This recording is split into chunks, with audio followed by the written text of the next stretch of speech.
საქართველოს პროკურატურა ყოფილ პრეზიდენტს მოწმის სახით დასაკითხად იბარებს მიხეილ სააკაშვილის გამოძიების კითხვებზე პასუხის გაცემას სანდრო გირგლიანისა და ლევან ბუხაიძის, ზურაბ ჟვანიას მუხროვანის ამბოხების საქმეებზე მოუწევს. ასევე ტელეკომპანია იმედის დარბევის, რუსთავი 2-სა და ტელეკომპანია მზეს კანონიერი მესაკუთრეებისათვის წილების იძულებით დათმობის ფაქტებზე. მოწმის სახით დასაკითხად დაბარებულია საქართველოს ყოფილი პრეზიდენტი მიხეილ სააკაშვილი. მაღალი საზოგადოებრივი ინტერესებიდან გამომდინარე, განმარტავთ, რომ საქმე ეხება სანდრო გირგლიანისა და ლევან ბუხაიძის მიმართ ჩადენილ დანაშაულში მსჯავრდებული პირების ხაჭავას, ალანიას, ბიბილურიძის და აფციაურის შეწყალების ფაქტს, რომელიც განხორციელდა საქართველოს პრეზიდენტის 2008 წლის 24 ნოემბრის განკარგულებით.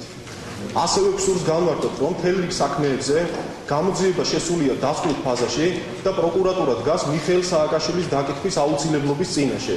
პარტია ერთიანი ნაციონალური მოძრაობის წარმომადგენლები პრეზიდენტის დაკითხვაზე დაბარებას რუსეთის ფედერაციის ინტერესებს უკავშირებენ და ამტკიცებენ, რომ ამით საქართველო დასავლეთს უპირისპირდება.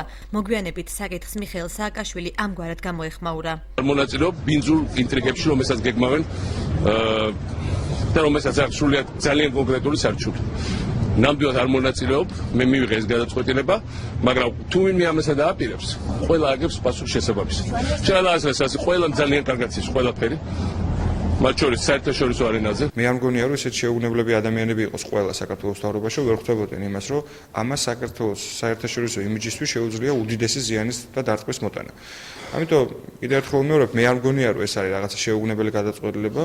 მე რაღაცა ესე მჯერა, რომ ეს არის ალბათ გაგრძელება იმ პროცესების, რასაც რუსეთი აკეთებდა, ესე რომ ვთქვათ, უკრაინაში. მიხეილ სააკაშვილს ტელეარხი 25-ის საარჩევნო პერიოდში გაკონტროლების მიზნით მისი დამფუძნებლებისათვის 3 მილიონამდე დოლარის ღირებულების სახელმწიფოს კუთვნილი უძრავი ქონების ერთლარად გადაცემის ფაქტზეც დაკითხავენ. ტელეარხი 25-ის დირექტორი ამბობს, რომ კომპანიის აღნიშნულ ჩამონათვალში ხილვა მისთვის მოულოდნელი იყო. საქმის დეტალებზე საუბარს გიორგი სურმანიძე მომავალ კვირას დაგეგმილ ბრიფინგზე აპირებს. ჩვენთვის მოულოდნელი იყო დღევანდელი ბრიფინგი, რომელიც პროკურატურამ ჩაატარა, გამომდინარე იქიდან, რომ ასეთ ჩამონათვალი საქმეებიდან ჩვენი საქმეც იყო მიბმული ამ თემასთან დაკავშირებით.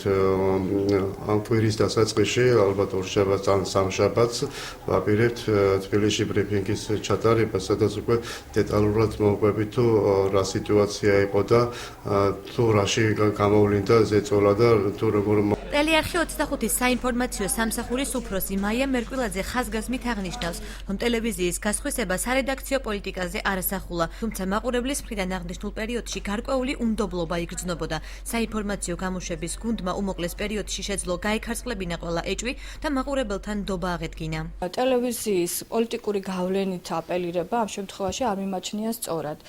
იქნებ გამოიძიონ კონკრეტული შემთხვევა და ამ ტელევიზიასთან გამიჯნული იყოს ეს ყველაფერი. შევძელით ეს ეტაპი გავიარეთ და ეხლა ვფიქრობ, ხელახლა ამ პერიოდის გავლა ალბათ ძალიან გაგვიჭირდება, იმიტომ რომ წინა საარჩევნო პერიოდია, ისედაც რთულია ამ პერიოდში მუშაობა და გარედან ამ ხელაწნეხის ქვეშ საქმიანობა ძალიან შეგვიშლის ხელს. მე ვფიქრობ, რომ ეს არ გამოგვადგება არც ჩვენ და არც საზოგადოებას. მიხეილ სააკაშვილის პროკურატურაში დაბარების საკითხს მოგვიანებით საქართველოს პრემიერ-მინისტრი გამოეხმაურა. ირაკლი ღარიბაშვილმა განაცხადა, რომ თუკი სააკაშვილი პროკურატურაში არ გამოცხადდება, მასზე ძებნა გამოცხადდება.